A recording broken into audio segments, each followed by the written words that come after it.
दिल्ली से हमारे साथ जुड़े हैं, बहुत ही वरिष्ठ पत्रकार और पॉलिटिकल एनालिस्ट हैं। संजय जी, बहुत शुक्रिया आपका। आपके मित्र सुरेंद्र राजपूत भी इस कार्यक्रम में मौजूद हैं।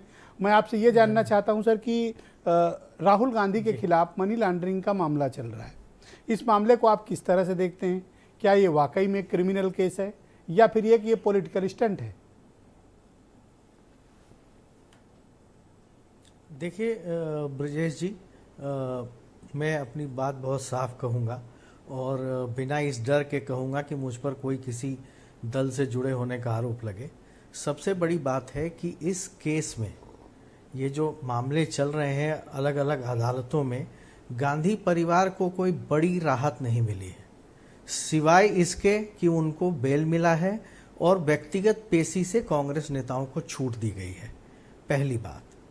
दूसरी बात, ये मामला उतना सरल नहीं है जितना दिखता है, क्योंकि कांग्रेस से एजीएल ने लोन लिया, एजीएल के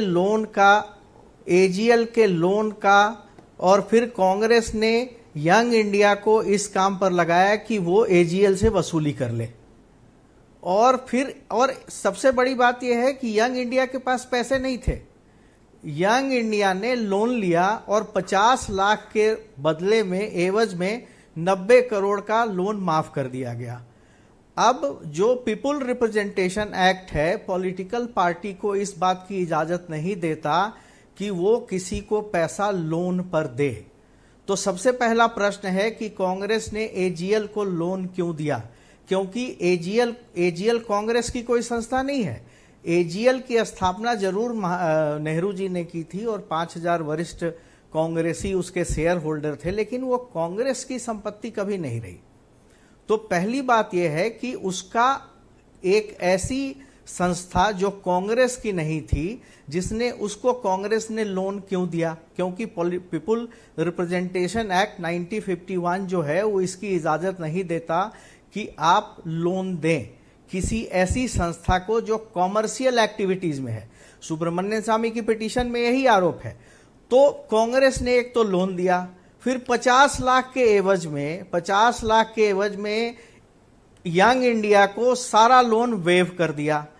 अब मैं ये नहीं कहता कि राहुल गांधी दोषी हैं या सोनिया गांधी दोषी हैं, क्योंकि कांग्रेस का देखिए कानून का मान्य सिद्धांत है कि जब तक आप पर आरोप सिद्ध नहीं हो जाए आप अपराधी नहीं हैं।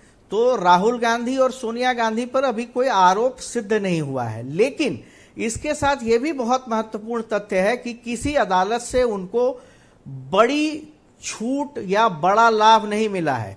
और एक मामला जो आपने अपनी चर्चा में नहीं कहा, वो ये है कि 2011-12 का जो राहुल गांधी का टैक्स असेसमेंट है, उसको आईटैट ने, जो इनकम टैक्स की अपीलेट अथॉरिटी है सर्वोच्च, उसने कहा है कि हम रीअसेस करेंगे। इसके खिलाफ ये लोग कोर्ट गए थे और कोर्ट ने कहा है कि नहीं जी, ये रीअसेस कर सकते हैं। उस ऑर्डर को कोर्ट ने बरकरार रखा है। वो वाला केस भी इसी में चल रहा है या वो केस तो मामला उतना नहीं, वो इनकम टैक्स ने कहा है कि 2011-12 का राहुल गांधी का जो इनकम टैक्स असेसमेंट है उसमें गड़बड़ियां हैं और हम उसको रीअसेस करेंगे, चूंकि उन्होंने कुछ जानकारियां उसमें छिपाई हैं। तो और उस पर कोर्ट ने इनको कोई राहत नहीं दी। देखिए, सुप्रीम कोर्ट गए, ये हाई कोर्ट गए, सब जगह गए, किसी ने इस मामले को क्वेश्चन नहीं किया, सिर्फ व्यक्तिगत पेशी से छूट दी और इनको जमानत मिल गई है। बाकी मामले सारे चल रहे हैं। जो ऑर्डर एक इन्होंने कहा था सरकार ने कि जो बहादुर शाह जफर मार्ग पर एजीएल की प्रॉपर्टी है उसको हम वापस लेंगे, उसको सुप्रीम कोर्ट ने फर्दर ऑर्डर तक के लिए स्टे किया है। अभी उसकी अगली सुनवाई नहीं हुई है। तो मामला कोर्ट में है, कोर्ट से कोई बड़ी राहत नहीं है। तो उतना आसान और उतना सामान्य नहीं है जैसा मेरे मित्र सुरेंद्र राजपूत बता रहे हैं। तो मैं अपराधी भी नहीं कह सकता क्योंकि अपराध सिद्ध नहीं हुआ है, लेकिन उतना सरल भी नहीं है। अगर यंग इंडिया कोई लाभ नहीं कमा सकती तो यंग इंडिया को ट्रांसफर करने की, एजीएल के शेयर ट्रांसफर करने की क्या आवश्यकता थी?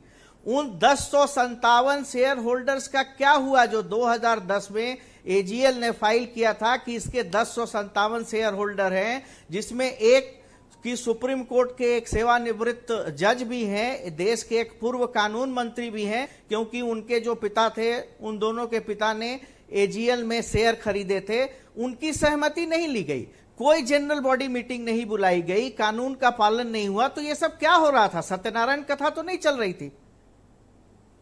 All right sir, Manish Singhvi ji मेरे साथ मौजूद हैं, बहुत ही जाने माने मामला पॉलिटिकल उतना एनालिस्ट सरल नहीं है ब्रजेश। करेक्ट है सर, बिल्कुल ठीक बात है, आगे बढ़ाएंगे डिबेट को अगर सर। इसका जरा जवाब मनीष दे सिंधवी को दूं ले 10 लूं सेकंड मैं। में। सुरेंद्र जी 1 सेकंड रुक जाइए प्लीज, डिबेट का पहला चरण पूरा हो जाने दीजिए।